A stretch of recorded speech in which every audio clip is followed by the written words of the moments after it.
बंदी छोड़ सतगुरु रामपाल जी महाराज जी की जय हो। परमात्मा की सभी प्यारी आत्माओं को पवनदास जयपुर वाले का सत्साहिब। पुण्यात्माओं, परमेश्वर सतगुरु रामपाल जी महाराज जी अपने सत्संगों में हमें एक वाणी सुनाते हैं कि संगत माही कुसंगत उपजय, जैसे बण में बास, आपे घिस घिस आग लगा ले, करे औरों का भी नाश। और बरवाला कांड में आपसी चौधर तथा भगत समाज के दान और संख्या बल के अहंकार में चूर सतलोक आश्रम मैनेजमेंट हरियाणा के मुख्य थोते दिमाग वाले कुछ ठेकेदारों ने, जैसे कि संत रामपाल जी महाराज जी का मनवस भाई महेंद्र उर्फ मोहनलाल, राष्ट्रीय समाज सेवा समिति का अध्यक्ष मास्टर राम कुमार ढाका, सचिव बलवान जाखड़, संत रामपाल जी महाराज जी के दोनों लड़के व राज कपूर आदि लोगों ने अबंध परमात्मा संत रामपाल जी महाराज जी को आम संत समझते हुए उन्हें कागजी कार्यवाही अर्थात राष्ट्रीय समाज सेवा समिति के लिखित संविधान के तहत बंधन में बांधते हुए एक सेवा देकर कि महाराज जी, आपके बस की बात नहीं है सरकार से पंगा लेना। आपका काम केवल इतना ही है कि आप शास्त्रों का अध्ययन कीजिए, भगत समाज को सत्संग सुनाइए और आशीर्वाद देने तक ही सीमित रहिए। बाकी सभी जिम्मेदारियों से आपको मुक्त किया जाता है। यानी 2 कौड़ी के भक्ति विनाशक मच्छर जैसे कीटाणुओं ने राष्ट्रीय समाज सेवा समिति का संविधान बनाते समय संत रामपाल जी महाराज जी को सेवा देकर उल्टे उन्हीं के गुरु बन बैठे। देखिए अपनी आंखों से 2010 में बनी राष्ट्रीय समाज सेवा समिति के लिखित संविधान के पॉइंट नंबर 12 को, जिसमें 2 कौड़ी के जीव समिति वालों ने स्पष्ट लिखा है कि राष्ट्रीय समाज सेवा समिति संत रामपाल जी महाराज जी से किसी भी कार्य में कोई भी दिशा निर्देश नहीं लेगी। उनका कार्य शास्त्रों का अध्ययन करना, भगत समाज को सत्संग व उपदेश देना ही रहेगा। बाकी जिम्मेदारियों से उन्हें मुक्त किया जाता है। देखिए वीडियो। सत्साई भक्तों, ये देखिए, ये है राष्ट्रीय समाज सेवा समिति के पदाधिकारियों की सूची। इसमें सबसे पहले है प्रधान भगत राम कुमार ढाका, वरिष्ठ उप प्रधान भगत चांदीराम दास, उप प्रधान भगत वीरेंद्र दास, ये वीरेंद्र संत रामपाल जी महाराज जी का बड़ा लड़का है। भगत मनोज दास, ये संत रामपाल जी महाराज जी का छोटा लड़का है। भक्त महेंद्र दास, और महासचिव है भगत बलवान दास, जो सतलोक आश्रम बरवाला में राष्ट्रीय समाज सेवा समिति की मीटिंगें लिया करता था, माइक पर भाषण दिया करता था। दाढ़ी वाला एक छोटा सा भगत बलवान दास। सचिव के रूप में है भगत प्रीतम दास उर्फ राज कपूर, जो सतलोक आश्रम में भक्तों के इंटरव्यू लिया करता था। ऐसे लगा के कुल 52 मेंबर हैं इसमें, टोटल 52 मेंबर हैं इसके अंदर। ये सब की लिस्ट हमारे पास में है। इसके अलावा आपको दिखाते हैं अब इनका संविधान। ये है राष्ट्रीय समाज सेवा समिति के गठन की कार्यवाही। ये देखिए, आज दिनांक 14/8/2010 को राजनीतिक, प्रशासनिक तथा न्यायालय की सैन्य बर्बरता का मुकाबला करने के लिए ये इन लोगों ने 2010 में राष्ट्रीय समाज सेवा समिति का गठन किया था, जिसका इन्होंने एक लिखित संविधान तैयार किया था सब लोगों ने मिलकर, बिना गुरुजी की अनुमति के। अब आगे ले चलते हैं इसके लिखित संविधान में, जहां से आपको मालूम पड़ेगा कि इन काल भगवान के एजेंटों ने किस तरीके से इसका संविधान तैयार किया था। ये देखिए पुण्यात्माओं, राष्ट्रीय समाज सेवा समिति का संविधान, इसके पॉइंट नंबर 12 पे चलेंगे अपन। ये है पॉइंट नंबर 1 और 2, 12 पे चलते हैं अपन सीधे। ये देखिए नीचे आएंगे तो ये पॉइंट नंबर 12 है पुण्यात्माओं, इसको ध्यान से पढ़वा। राष्ट्रीय समाज सेवा समिति संत रामपाल जी महाराज जी से किसी भी प्रकार के कार्य में दिशा निर्देश नहीं लेगी। अर्थात इन्होंने साबित कर दिया कि संत रामपाल जी हमारे कुछ नहीं लगते और हम उनको कुछ नहीं मानते, इसलिए तो हम उनसे कोई दिशा निर्देश नहीं लेंगे। अन्यथा भगत पुण्यात्माओं कैसे ये लिख सकता है कि ये राष्ट्रीय समाज सेवा समिति संत रामपाल जी महाराज जी से किसी भी प्रकार के कार्य में कोई दिशा निर्देश नहीं लेगी, क्योंकि संत रामपाल जी महाराज जी का कार्य केवल सभी धर्मों के धार्मिक सदग्रंथों का अध्ययन करके सत्संग प्रवचन करना तथा आने वाले भक्तजनों को नाम दीक्षा देना ही रहेगा। अतः संत रामपाल जी महाराज अन्य सभी प्रकार की जिम्मेदारियों से मुक्त रहेंगे। देखिए पुण्यात्माओं, ये होते हैं काम काल भगवान के एजेंटों के और मनवस लोगों के, जो गुरु को मानो समझते हैं। इन्होंने यहाँ पे साफ कर दिया कि हम ना तो उनसे किसी भी कार्य में कोई दिशा निर्देश लेंगे, और उनका काम तो केवल सदग्रंथों का अध्ययन करना और भक्तों को सत्संग करना है। बाकी सभी जिम्मेदारियों से उनको मुक्त रखा जाता है। यानी ये 2 कौड़ी के जीव हमारे परमात्मा सतगुरु रामपाल जी महाराज जी को सेवा दे रहे हैं कि आप केवल धर्मशास्त्रों का अध्ययन कीजिए और भक्तों को सत्संग सुनाइए, बाकी आपको सभी जिम्मेदारियों से मुक्त किया जाता है। अर्थात ये स्वयं हमारे सतगुरुदेव जी के गुरु बन बैठे। सत साहिब। पुण्यात्माओं, कहते हैं गुरुद्रोही केवल वही व्यक्ति नहीं होता है जो गुरु जी को गालियां दे, उनकी निंदा चुगली करे या उनसे ईर्ष्या करे, वह व्यक्ति या संस्था भी गुरुद्रोही होती है जिनके कुकर्मों और झूठ की वजह से उनके गुरु को कोई गालियां दे, निंदा करे और उनसे ईर्ष्या करे। तथा साथ ही गुरुद्रोही वाला यह काम कर दिया कलियुगी संस्था RSSS यानी राष्ट्रीय समाज सेवा समिति अर्थात सतलोक आश्रम मैनेजमेंट हरियाणा ने, जिसमें स्वयं संत रामपाल जी महाराज जी के परिवार वाले व रिश्तेदार शामिल हैं तथा कुछ चापलूस कोऑर्डिनेटर्स की फौज और सैकड़ों फर्जी नामदान संचालक भी शामिल हैं, जिन्होंने इस भक्ति को अपनी कमाई का अच्छा साधन बना रखा है।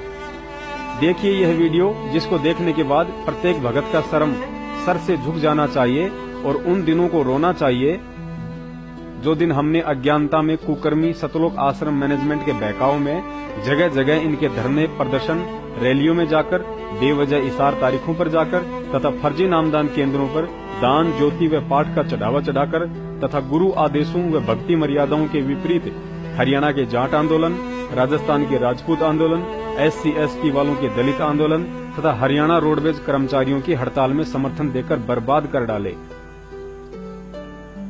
आज वे हरियाणा के जाट, राजस्थान के राजपूत, हिंदुस्तान के दलित और रोडवेज के कर्मचारी कोई भी आड़े नहीं आया। जो संगत कुछ महीने पहले हजारों की संख्या में बिन बुलाए मेहमानों की तरह आंदोलनों और धरनों पर उनकी गोद में बैठकर जाट एकता जिंदाबाद, 36 बिरादरी जिंदाबाद, माता पद्मावती जिंदाबाद, भारत माता जिंदाबाद और इंकलाब जिंदाबाद के नारे लगाया करती थी।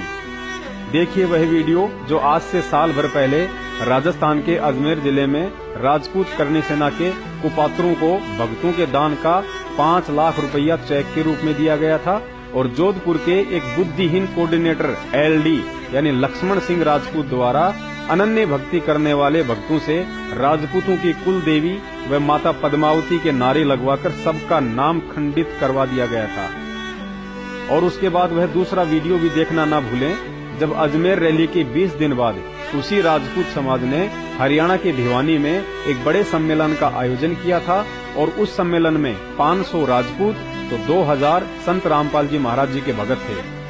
और उस सम्मेलन में उन्हीं राजपूतों ने भगत समाज के मुंह पर एक ऐसा थप्पड़ मारा था कि अगर वास्तव में कोई भगत होता तो वही चुल्लू भर पानी में डूब मरता।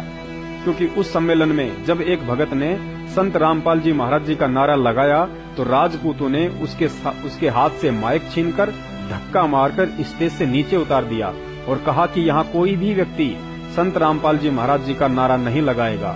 उसके बाद सभी भगत उसी समय उस सम्मेलन से बाहर चले गए थे। देखिए नीचे यह दोनों वीडियो। राजपूत समाज की मांग के समर्थन में संत रामपाल जी महाराज के अनुयायियों का समर्थन पत्र।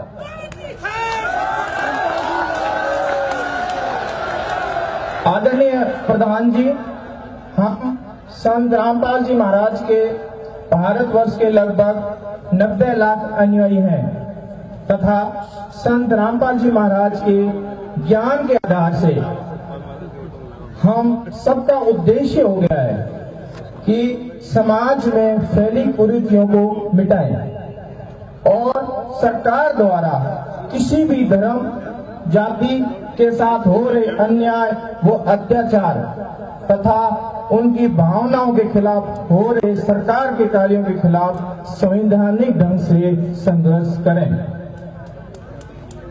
पूरे राजपूत समाज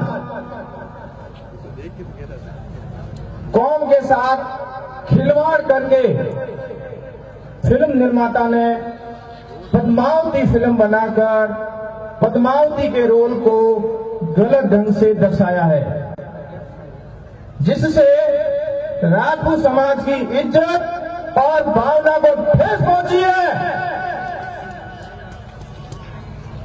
राजपूत समाज की अपनी कौम की इज्जत और मर्यादा के लिए किए जा रहे संवैधानिक संघर्ष को हम संत रामपाल जी के अनुयायी तन मन धन से समर्थन देने का वचन देते हैं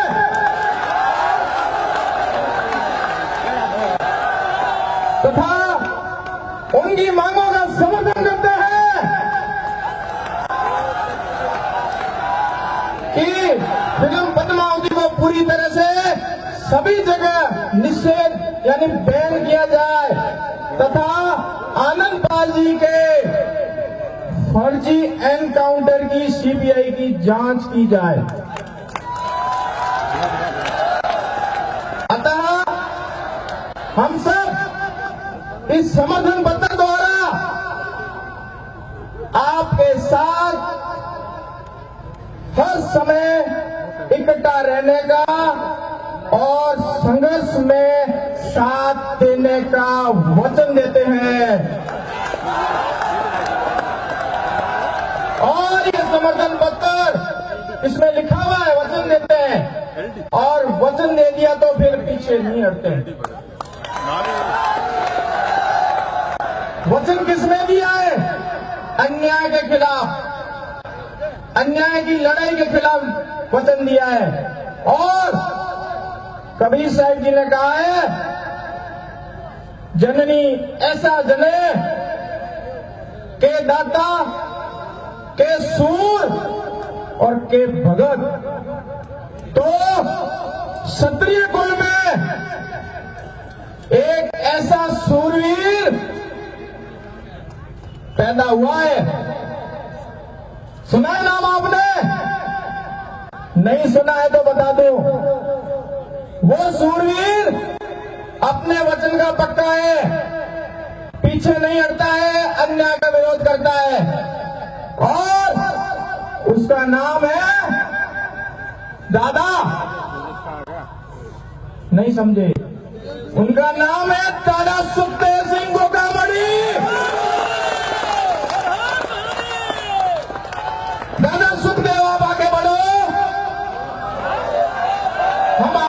हम आपके साथ हैं। दादा सुखदेव, आप आगे बढ़ो, हम आपके साथ हैं। 36 कौम आपके साथ है, और आप घबराना मत, लेकिन आप अन्याय के साथ मत देना, और आप बिक मत जाना। हम सब आपके साथ हैं।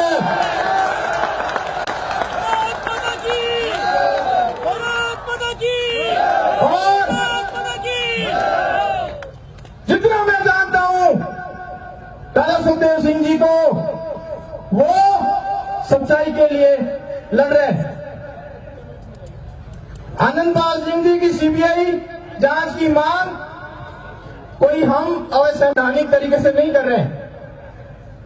पूरा प्रशासन खड़ा है। इनकी मांग इतनी है कि जो फर्जी एनकाउंटर हुआ है उसकी सीबीआई जांच करवा दो।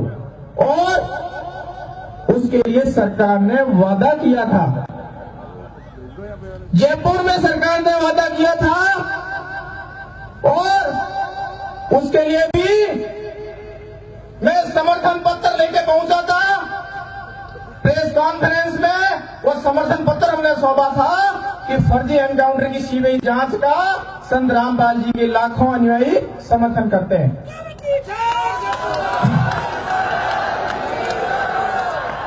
भारत माता की, भारत माता की, मां पद्मावती की, मां पद्मावती की, सत्य में आओ, इंकलाब। तो हम सबको मिलके अन्याय की लड़ाई लड़नी है।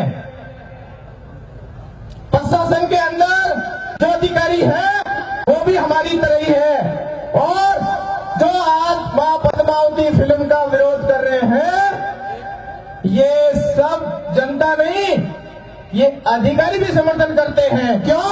कि मां पद्मावती के साथ में 16,000 रानियों ने जोहर किया था, वो सब जाति की थी। तो मैं दादा सुखदेव सिंह जी गोगामणि से अनुमोदन करता हूं, प्रार्थना करता हूं कि इस जनसलाप के लिए बोले और कहे कि हम आगे बढ़ेंगे, पीछे नहीं हटेंगे। भारत माता की, भारत माता की। साथ साहिब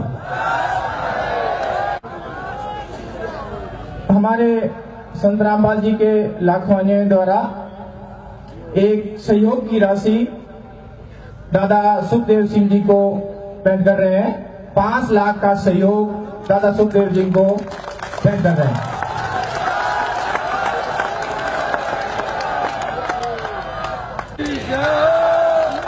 सुखदेव दादा आप आगे बढ़ो। संत रामपाल जी महाराज की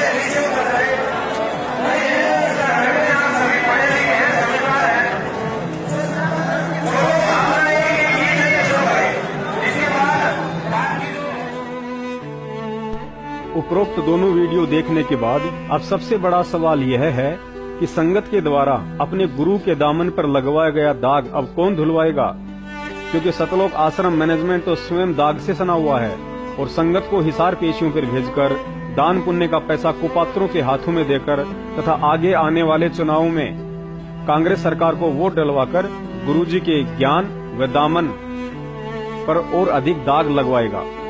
ऐसे में केवल एक ही रास्ता है और वह रास्ता है परमात्मा की वाणी। जय तन्ने सूझे नहीं तो शब्द साखी सुन ले, साखी भूत संगीत है जहाँ से लाओ ले। अर्थात परमात्मा कहते हैं कि यदि इतने सबूत और आंखों के सामने घटित हो रही घटनाओं को देखकर भी यदि तुझे कुछ नहीं सूझ रहा है तो हे प्राणी, तू मेरी साखी अर्थात ज्ञान को आधार बनाकर केवल अपनी भक्ति ही कर, ना कि ज्ञान विरुद्ध उल्टे और मनवश कुकर्मों में किसी का सहयोग करके अपने कर्म बिगाड़। अतः संगत से प्रार्थना है, समय रहते जाग जाएं, क्योंकि आपको अभी भी काल एजेंट सतलोक आश्रम मैनेजमेंट के द्वारा बहकाया जाएगा कि गुरुजी अगले 3 महीने में आ जाएंगे, चिंता की कोई बात नहीं है, यह तो लीला चल रही है आदि आदि। लेकिन तत्व ज्ञान प्राप्त और सभी सबूत देख चुके भक्तों के अभी भी अज्ञानता का चश्मा चढ़ा हुआ है।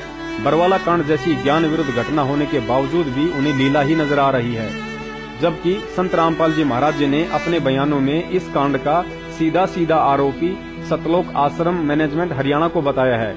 लेकिन दुख इस बात का है कि कानून की नजरों में मुजरिम या दोषी के स्वयं के बयान कोई अहमियत नहीं रखते हैं, उनका जुर्म गवाहों और सबूतों के आधार पर तय किया जाता है। और यहाँ सतलोक आश्रम मैनेजमेंट और RSSS के जितने भी मुख्य मनवश व्यक्ति पकड़े गए हैं, जैसे कि रामकुमार ढाका, राज कपूर, बलजीत, राजेंद्र भटगांव, महेंद्र का लड़का अमित, उन सभी ने संत रामपाल जी महाराज जी के खिलाफ ही बयान दिए हैं, जिसमें जज भी क्या करे।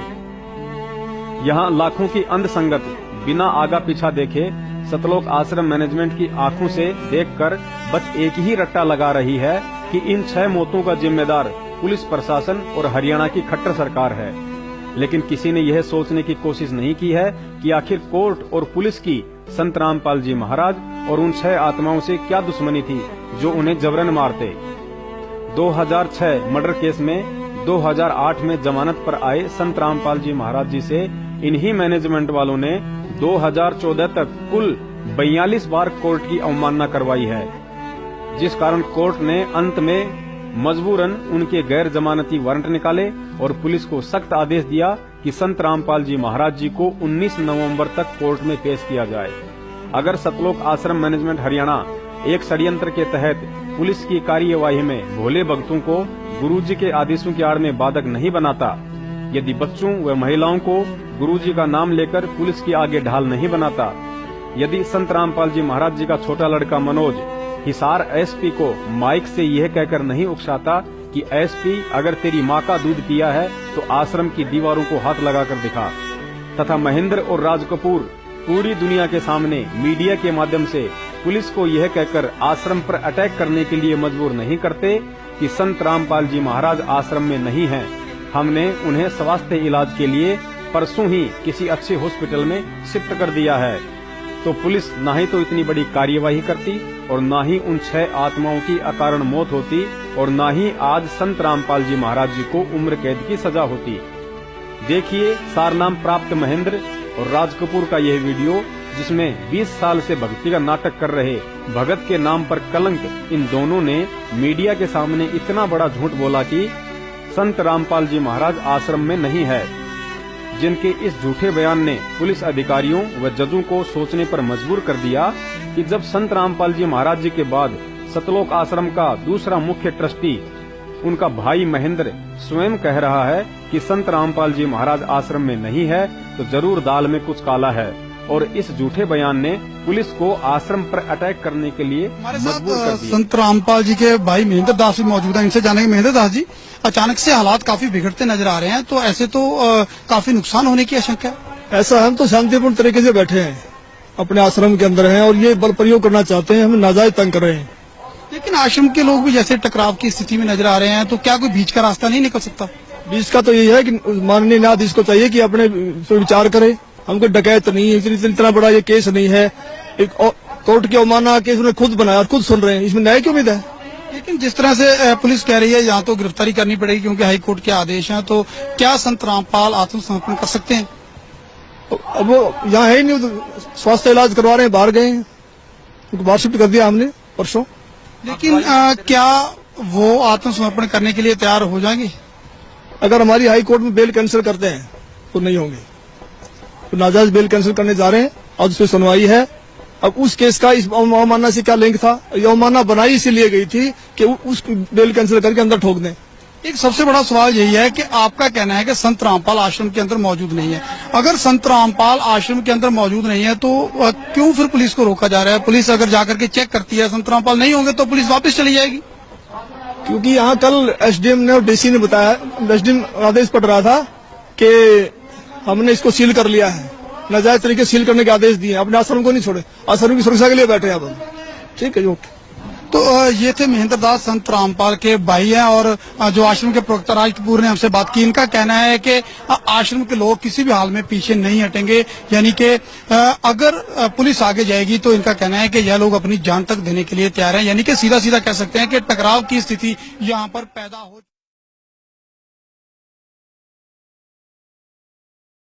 सतलोक आश्रम ने एक नया दावा करके सबको चौंका दिया है कि संत रामपाल इस वक्त सतलोक आश्रम बरवाला के अंदर मौजूद ही नहीं है। हमारे साथ सतलोक आश्रम के प्रवक्ता राज कपूर हैं। कपूर साहब, कहाँ गए संत रामपाल?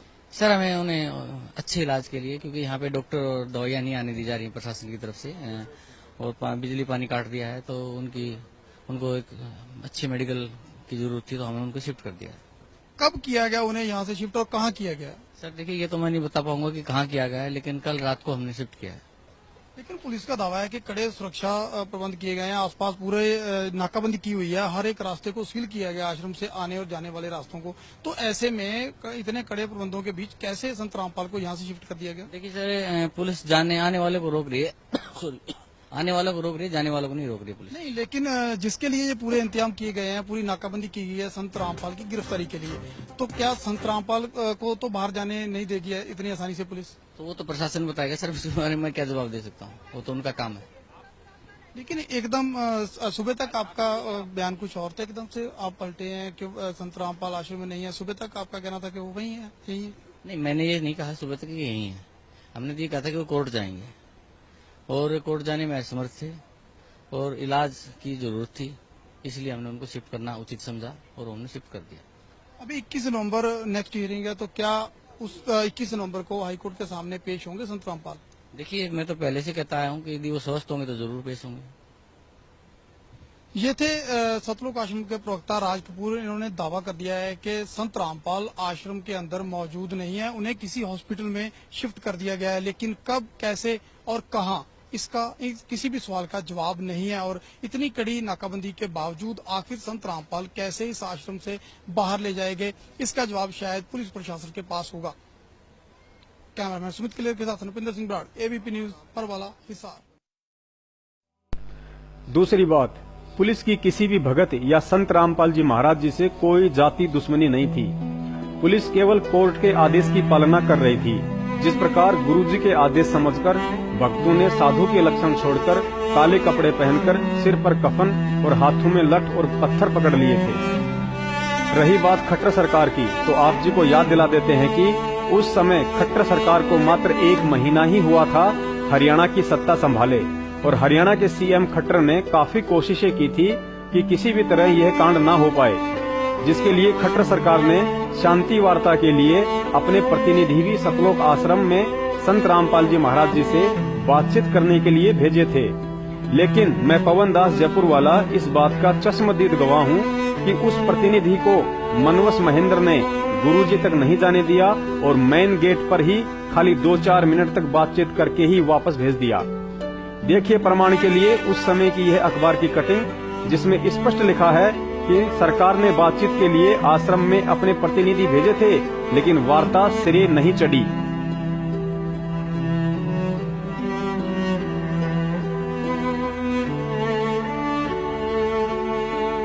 अतः सीधे सीधे बरवाला कांड का दोषी ये सतलोक आश्रम मैनेजमेंट वाले और महेंद्र है।